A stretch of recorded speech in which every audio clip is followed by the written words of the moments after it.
BZ's MVP of the week is a quiet force to be reckoned with. WBZ's Giovanni introduces us to someone who excels at karate, construction, and volunteer work.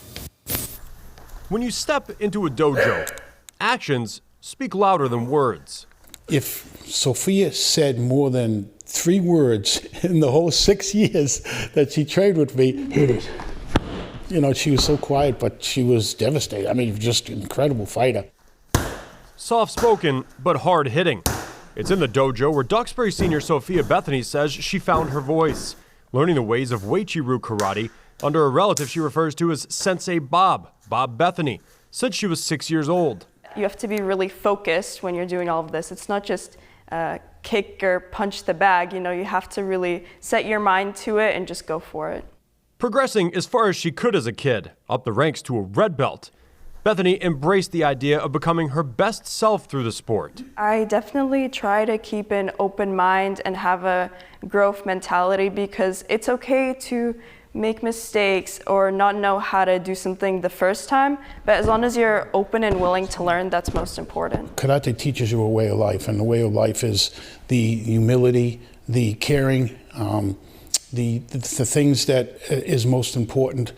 Then the number one is respect.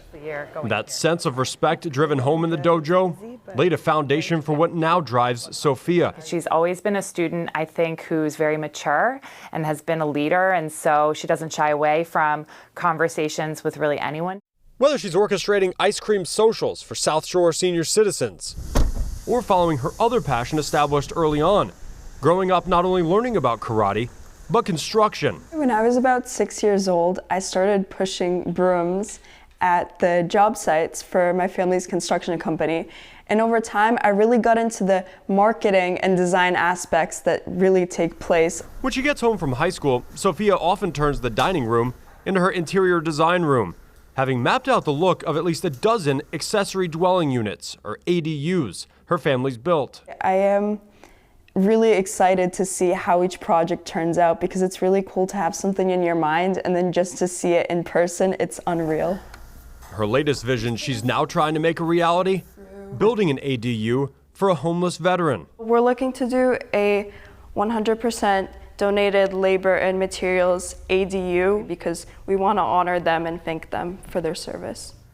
Still in the early stages, figuring out funding and other logistics, Sophia's goal is to complete the project while she's still in high school, in hopes of building something that can grow. If I can just inspire at least one person to go and do something to change the world like I'm trying to, then my job, that's all I'm looking for, is just to change the world. That is a fight worth fighting. Sophia Bethoney is this week's BZ's MVP. And she has fans out there. Take a look at this. Somebody, in addition to our story, put a billboard out on the expressway highlighting Sophia and her role as BZ's MVP of the week. Looks great. We'll be back right after this.